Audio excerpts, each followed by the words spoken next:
Good morning to all of you. Welcome to Civil Procedure Code class. I am making this video especially for the CPC students. Friends, already you have come to the final classes of the CPC and the Limitation Act, but the procedure to be followed will be helpful for you throughout your career if you choose civil law as your path. Right?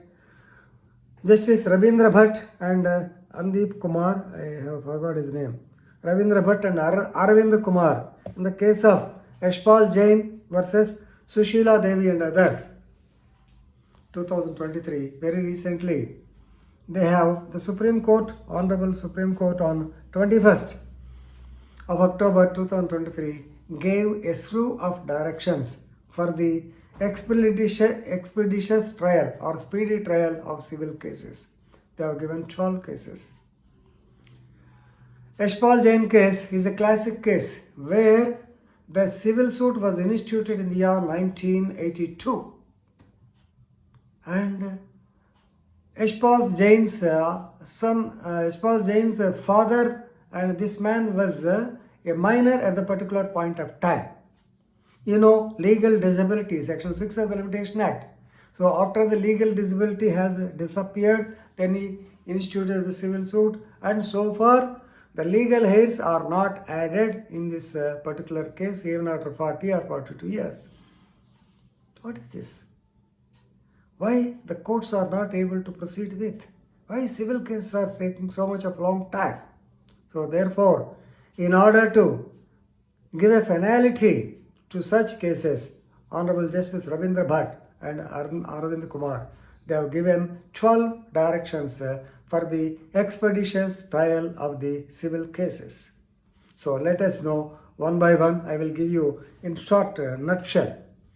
First is regarding the procedure of summons, Order 5, Rule 2. So whenever the summons are given, the courts should see that they are served properly on the proper persons. So for everything, don't go for the so-called Rule 20 substitute service. And Honorable PDJ, District Judge, they should monitor the progress of the service of summons on the parties. Every once in 2 months, they have to submit a report to the High Courts regarding the service of process. Right there. As regards the written statement, point number 2.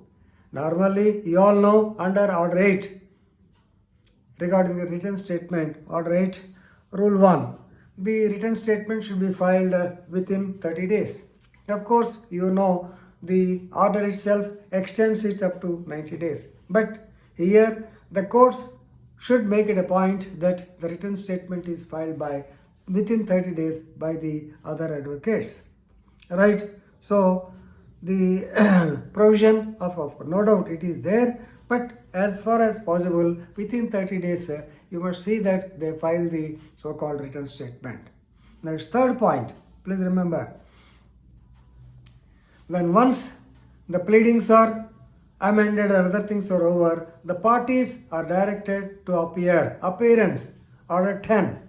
Appearance of the parties, admission or denial. This is more important because Order 10 says whenever, Order 10, record the admissions or denials. So admission should be, you may be knowing, admitted facts need not be proved. So this part of admission. And secondly, whenever any case is filed, the judge also should see that whether 89, Section 89, that is alternative dispute resolution system will apply or not.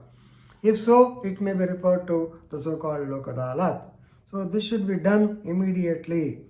Of course, please remember, so it should be done, the trial should be completed by, the disposal should be done by the so-called Lok Adalats within 2 months. Please remember. Fourth point, if the ADR is not possible, please remember, or if the parties, they did not ask for opt for the ADR, then please remember, the issues, Order 14, issues should be framed as expeditiously as possible. That is, 1 week time is given for framing of the issues. Then, fifth point, As regards the trial, please remember the judge should consult both sides' advocates and take their convenience and fix up the dates of trial so that on the next day they will not ask for adjournments. Convenience of the advocates is better to take into consideration and post the case because if they give the dates liked by you, then you cannot ask for the adjournments also, is it not? Next, coming sixth point, please remember, the judges also should not post hundreds of cases on one day. So they should think over the matter, which cases they can do, which cases they cannot conduct the trial. So taking into consideration, they can post only such a number of cases. The diary should contain only such number of cases. Very recently we have seen High Court Judge of Tamil Nadu, I believe. He has posted 1250 cases for 482 dismissal.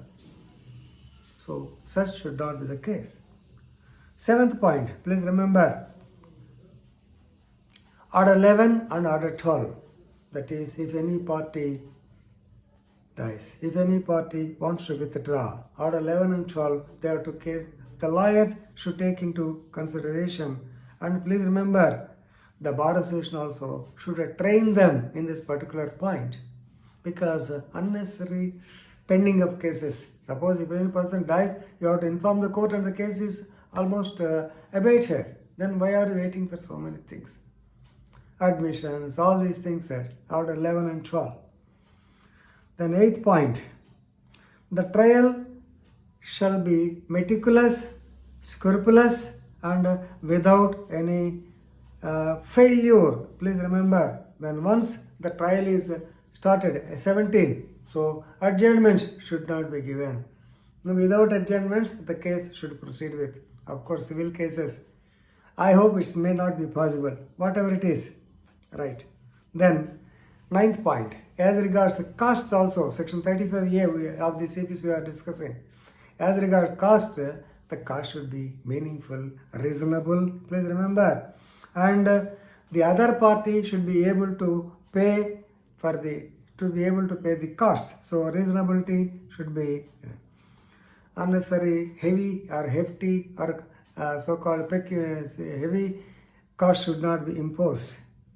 Then, point number 10. After the conclusion of the trial, please remember, the judges can hear the oral arguments. Of course, there is no point in saying written arguments cannot be allowed, but taking into consideration of the oral arguments and written arguments, the judgment should be pronounced, under Order 20 judgment. So normally after hearing the arguments, maybe within 1 week or so, they have to deliver the judgment. But they can't go on reserving the judgment for months together, right? Then, point number 11. Normally, the statistics regarding the cases which are pending for more than 5 years, they should be taken up fast, and the decisions should be as expeditiously as possible, right? So 12th point is a general administrative point. The High Court, Honorable Chief Justice of a High Court, they should form a committee, and they should interact with the judges, PDJs, once in 2 months and see to the progress of the cases. So if these points are followed, definitely there will be some progress in the disposal of the civil cases. Otherwise, the cases will be pending for years, hundreds of years together. So anyway, good decision, good directions given by the Honorable Justice Ravindra Bhatt. So if you follow them, of course not we are also a part of the administration of justice, lawyers. So lawyers, bar and bench, if they follow them scrupulously, definitely the civil courts, civil cases can be disposed easily and justice can be rendered them at an early point of time. So with this, I am concluding. Thank you very much.